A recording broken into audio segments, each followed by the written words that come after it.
My husband wants me to quit my job to be a stay-at-home mom, and when I told him no, he called me selfish, started acting like I broke some unspoken promise, and now I don't even recognize the man I married.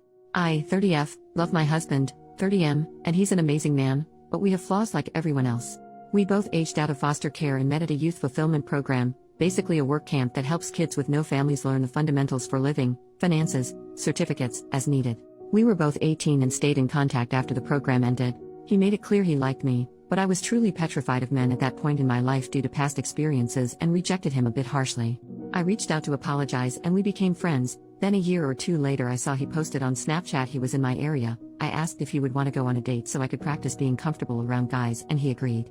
He never made a move, never touched me, never made weird eye contact. If I said no he didn't ask a second time, not even as a suggestion. We went on these platonic dates for months with nothing happening, and one day I asked for a hug and then asked for a kiss and he asked me to be his girlfriend. We got married a year after and our 7-year anniversary is around the corner. We agreed we would not even think about having kids until we were older since both of us were the product of young parents. We've really just only focused on getting by on using as little money as possible and saving up every dime to buy a house. Thankfully, we got our house a few months ago and we were both able to quit our second jobs and for the first time only work regular 9-to-5s. Yay! I've discovered I really like gardening and baking and I love having a real home. We have been discussing adding to our family by having a baby and I feel very ready to be a mom. Scared still, yes, but ready. But my husband brought up how sad I would be if I had to quit since I've worked so hard. I told him I had zero plans to quit, I would only take maternity leave. Plus my company allows maternal and paternal remote options for 1 year after birth, so I can just work from home if needed. I know it's a lot to do with a newborn but giving up the security of my paycheck is simply not an option. He told me this was what we worked for, to make our own perfect family opposite from what ours were like and I was blindsiding him by changing my plans and I told him no plan has changed, I can have a career and be a mom. Plenty of women do it. He doesn't have to quit his job to be a dad so why should I? He said it wouldn't work for a baby's needs and I told him okay, since I make more money than you, why don't you quit and I go back to work remotely after healing from birth. That way we have both hands on deck and we don't have a severe loss of income. I make $89,000 a year and he makes $52,000 a year. He mentioned that if I trusted him fully this shouldn't be a problem. I told him I trust him but I don't trust our current economy, but I left out that I really do genuinely think quitting my job with no savings, wiped out by getting the house, and relying on a man is absolutely stupid. He had plans made previously with his parents and had to leave so we said we would pick the conversation back up when he gets home but he's very upset. Madder than I have ever seen him and I don't understand why he just assumed I would quit. Not only do I not understand it, but it makes me trust him a lot less than I did yesterday. I have a bad habit of running for the hills when problems come up and not gonna lie, this is making me really nervous. Thank you for reading all of this if you have. I'm open ears to what could be going through his mind or why he is thinking like this, really just doesn't seem logical to me. He's been watching all of these videos of stay-home wives and girlfriends and I feel like this is influencing him a lot. Relevant comment, so, this is just my opinion. I think his childhood and upbringing trauma is playing into this a lot. This doesn't sound like a situation where he wants to control you like in some posts but more like a situation where he has idealized what a perfect family might look like and so he wants to give his children that. You two need to go to couples counseling for a while. Figure it out with a therapist to help intercede and help him understand. Financial security is important. Hold off getting pregnant until you guys have been in couples therapy for 6 months or so and have begun working towards some common ground. As for him going off to meet his parents, is it possible having them back in your lives is contributing to this need for a picture-perfect family? Just curious. OP replied, thank you for this comment, I've been thinking on it for most of the day now. The parents he went to see are foster parents, but there was some legal issues going on and they had to release guardianship. He lived with them from 10 years old to 15 years old until ending up back at a group home and aging out but they always stayed in contact and he considers them as parents. But they never lost contact so I'm not sure if that would be it, but he didn't start seeing them in person again until 2 to 3 years ago.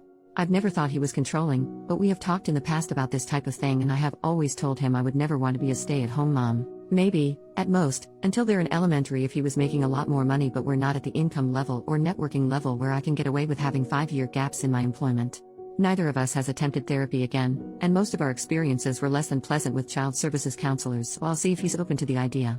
Update, 3.5 months later, it's been a few days since he came home and told me he met a girl at work and she's a better woman than me, and that she has a son already, and will be a stay-at-home wife or girlfriend or whatever the hell. He gets his happy ending I guess. He texted me right before I got off work and asked me to pick up food from one of our usual date night spots. I got home and noticed his car had boxes in it and a woman I didn't know. I tried opening the door but it was locked and she just looked at me.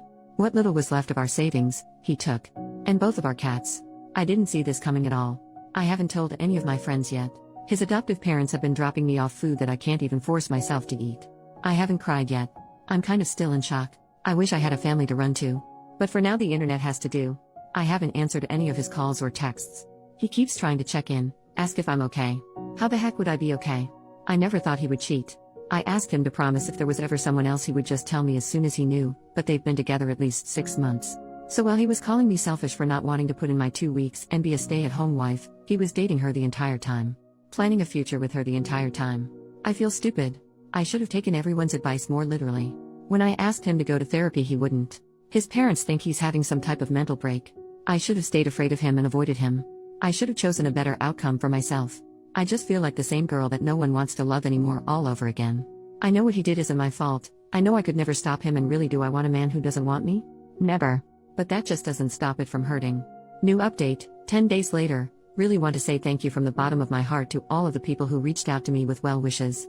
Especially other spouses who experienced similar. It helps so much more than you could ever know.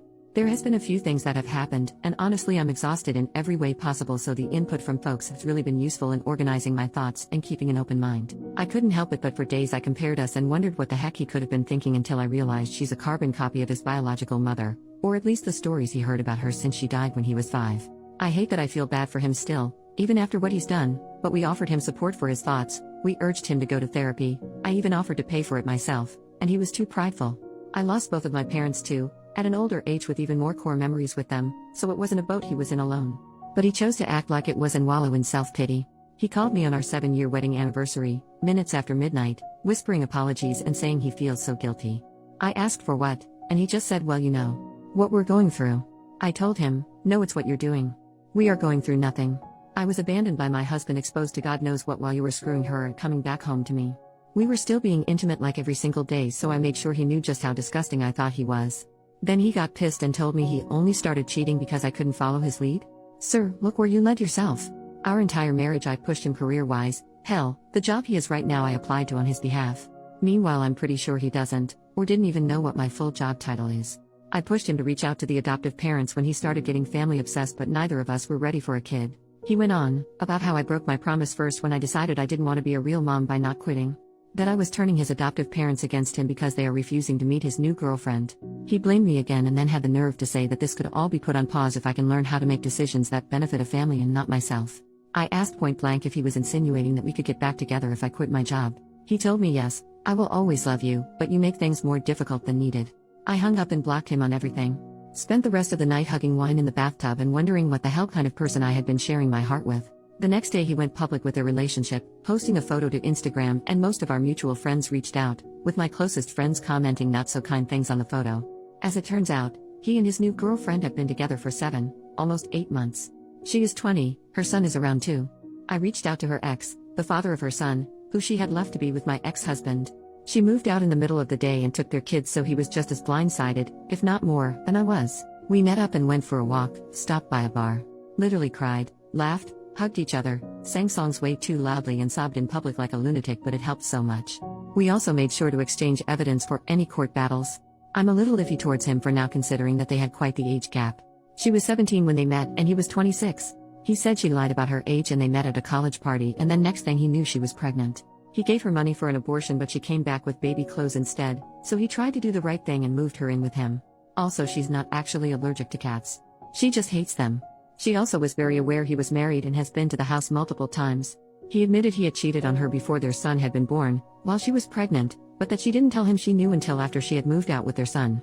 He said he was still texting her every day, not just about their son, but also about possibly working things out. He wants her back, but she seems to be head over heels for my husband, just like I was. I told him good luck, but yeah, not the direction I'm going in at all. This time he made his bed and he will lay in it for good. Our chances of reconciliation are 0. I have never accepted someone back into my life after a betrayal, and it won't start now. At first I wanted to make sure the divorce was going to be short and as simple as possible, even if it meant giving up some things, but after that conversation, I have decided I'm fighting tooth and nail for everything I can possibly get. I live in a no-fault divorce state, but my state does have special laws for adultery, can still sue for it here, and the divorce attorney I've consulted said it looks pretty good that I won't have to pay him alimony. He also told me to look into every single banking transaction in my accounts, as he did not think they got an apartment on his income without some extra cushion, aka my money, and he was right. Last year my ex-husband told me he got really into stock trading and if he could invest some of my money as well. Guess who was never doing any stock trading, and the screenshots he showed me were all fake or pulled from somewhere else, and he had been sending that money to his girlfriend or saving it for their new place. I've been pretty enraged since finding that out. He asked his adoptive parents to ask me to allow him visitation rights to see the cats, after he had to give them back once he realized his new girlfriend is allergic to them. I relayed that he needs to first run me my money, and then take it up with the judge. I didn't think visitation was a real thing for pets, but according to my lawyer it very much is. I officially filed for divorce yesterday, and he emailed me quite the colorful email about how selfish and bitter I am for not putting my pride aside and being so fast to file for divorce, and refusing to let him stop by the house to see the cats that now he's accusing me of cheating. I read somewhere that you never really know someone until you're divorcing them, and I can truly confirm that is true. I felt like you guys deserved some sort of update considering how much support I was given. I can't share more details for now, but really thank you all again. Third update, 2 months later, I was stupid and got married at 23. We met in a foster youth program. Long story short, I didn't want to be a stay-at-home mom since I was the breadwinner. He found someone younger and dumber who would. I wish Reddit let you freaking change usernames, but here we are.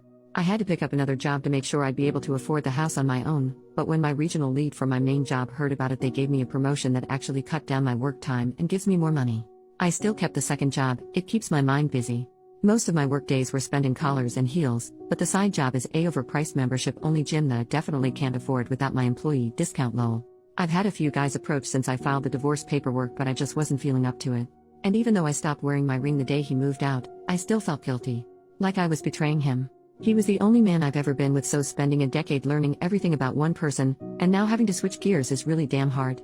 But, one of the guys I see often at the gym asked if I'd be his date to a seminar he's sponsoring. I said no at first, and he accepted the no very gracefully. I saw him a few days later, sparked up some conversation, and asked if maybe we could try a lunch date, just us, first. I was fully prepared for him to tell me nope, you're too late, but he instead canceled the plans he had already made. We met up a few hours later, and honestly my face hurt from laughing and smiling so much.